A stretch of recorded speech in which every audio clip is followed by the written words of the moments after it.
Okay, guys, so good day and welcome to another chat with the Rhino. So, my buddy James from work is actually intrigued at doing these videos with me. So we're going to try and bring him in every once in a while, whenever it works for him, because it'll be fun. I mean, it becomes hard because I have to make sure we have content we can create. But as of right now, we still have a good deal of content. I have probably 20 or so beers to review in the cupboard. And I do have my last month of the Amazing Clubs beers coming. And even if it's a beer I've drank before, I'm going to be willing to do it with him because he is actually starting the journey. For those of you that have been with us for many, many years, many, many moons, you know that every member of the Albino Rhino Beer Review cast started as people that just drank Bud, Molson, Blue, that type of stuff, and weren't really big on beer. So to bring somebody in that is in the same boat that wasn't big on beer, he was more into hard liquor.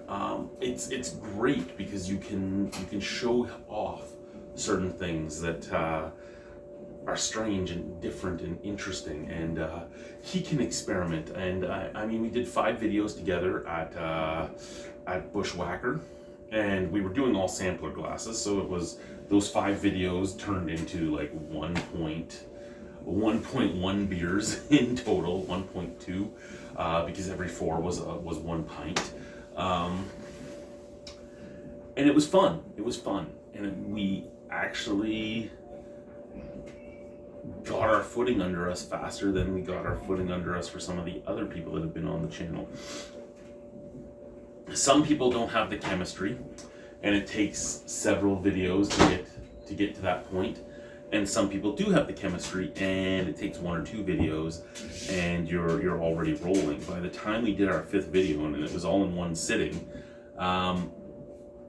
we were going. We were plying off each other, and he got more and more comfortable with each video. So I think it'll work, and it'll be fun to do. You're going to notice some re-reviews coming up. I don't like doing re-reviews, especially when there's new things out there all the time. But some of this stuff I haven't tried in 14 years. And recipes do change. You might not notice it, and you might not even notice a change, especially if it's a beer you drink all the time, because they'll slowly change it over time until it gets to where it is now. But for some of these beers that I haven't had in 14 years, the difference could be astronomical for me. And I will re-watch the video before I do. I'm going to review this beer next, and I bought it today because there was nothing named that on my Untapped or anything like that. But I've had it named something else. So it was one of those things where I sit there and I look at it and I'm like, oh shit, what am I doing with this? But it's intriguing to me that this stuff is out there, and I'm now looking for what it was called, because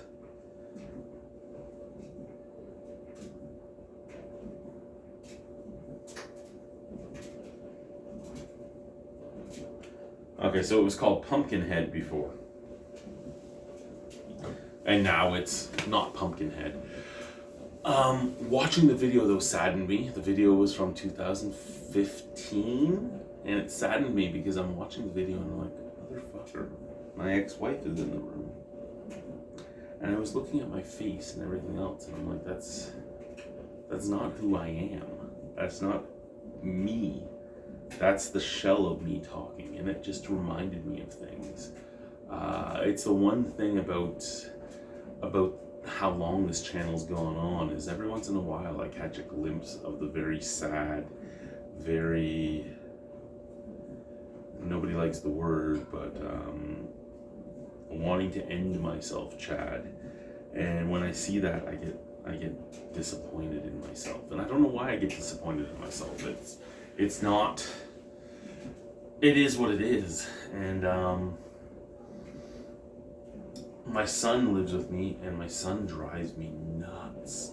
And it's not a teenage boy thing. Like, my adopted daughter lived with us for a long time. She had to move in with her grandparents while we were still in the Arctic because there was no high school in the community we were in. So we sent her to live with her grandparents, and then when we moved to Saskatchewan, she didn't want to move here. We got two things. One, I have a boyfriend. Doesn't have a boyfriend anymore. She has a girlfriend now.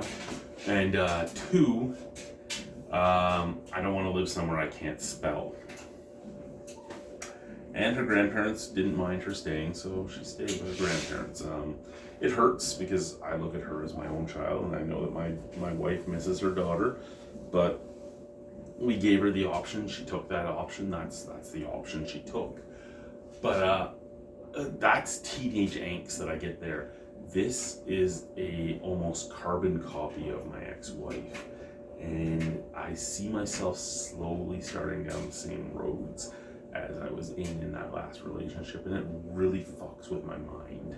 I try everything I can do to make this child ready for life after me, but he is so apathetic and does not care to do anything that I don't know what to do. And I mean, it's the same stuff my ex-wife dealt with, but again, it's like a carbon copy of my ex-wife. So I feel for her, but I don't at the same time because she created the monster. But now I'm pissed off all the time again. And I went 6.5 years very happy. And I mean, sometimes I was frustrated. I'm still frustrated. I'm worried about finances like everybody else. I'm worried about everything like everybody else. I'm freaking out about how I'm going to replace different things. I'm freaking out about how I'm going to do repairs because I make enough money, but I don't make enough money at the same time, if you know what I mean. And it is what it is, and I try my best to get past all that. That being said, I'm very... what's the best way to... I'm disappointed in myself for letting myself get back to this point. But the one thing about all the therapy I took is I can see why I'm back to that point. But the channel will survive. It's not... I don't do batch reviews quite as often. I used to batch review almost nightly. Like in a 7-day week, I'd probably batch review 5 days a week. Now, you're looking at 2 to 4, more often in the 2 range, but sometimes in the 3 to 4. I am still trying to get to the video game streaming. I don't know if it'll end up happening. I do want to show more of my day-to-day stuff. I ended up selling everything when we got here, right? Because we needed to float.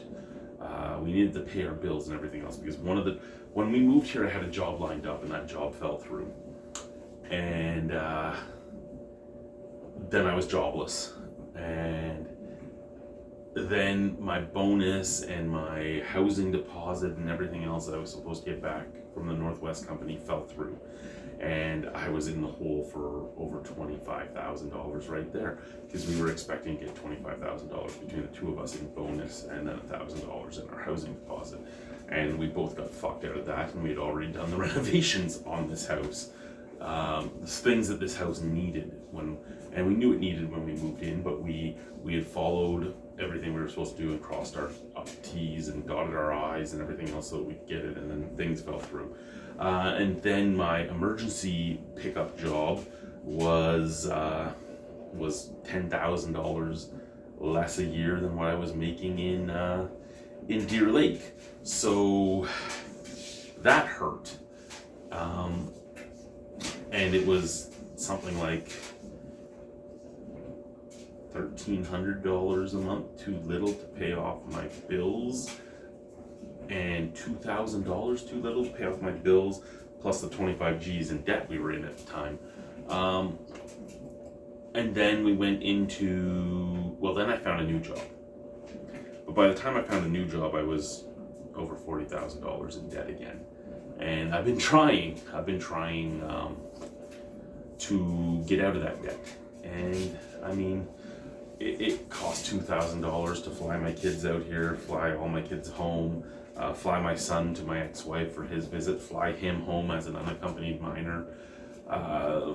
Then we add in things like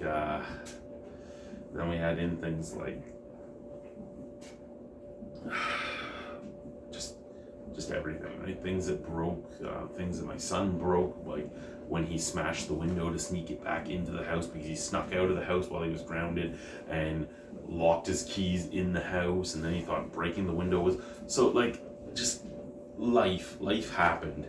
And I think I've solved this problem, but it's going to take me 5 years to crawl out of the hole that I was in. And I think that hurts a lot because I want to live a life. Here's the thing with everybody that goes to the north to work for any of the companies up in the Arctic. A lot of people that do that put their lives on hold completely and utterly. And I'm out now, and it's not like I want to be eating out every night and this and that, but I want to be able to live a life. And to live a life takes a little more. I'm selling my plasma to have money to buy beer. That's I do plasma donations so I can buy beer. That's what I do them for. Everything is going good, but things are strange.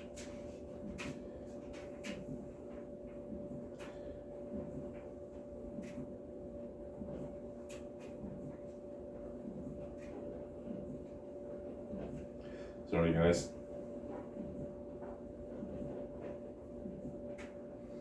Basically, this video was to say that I did find somebody that wants to do the reviews with me, and that's great. I feel like myself again, the self that I found after my ex-wife left, and after I got past the horrendous feeling of losing my children. But at the same time, I'm fighting some of the horrendous feelings I had while I was with my ex-wife, because my son is a carbon copy of my ex-wife, and I don't know how to help him. I don't know how, but I'm trying. And she'll probably watch this, or my daughter will watch this, or somebody that knows her will watch this and tell her, and then I'll get in shit for it.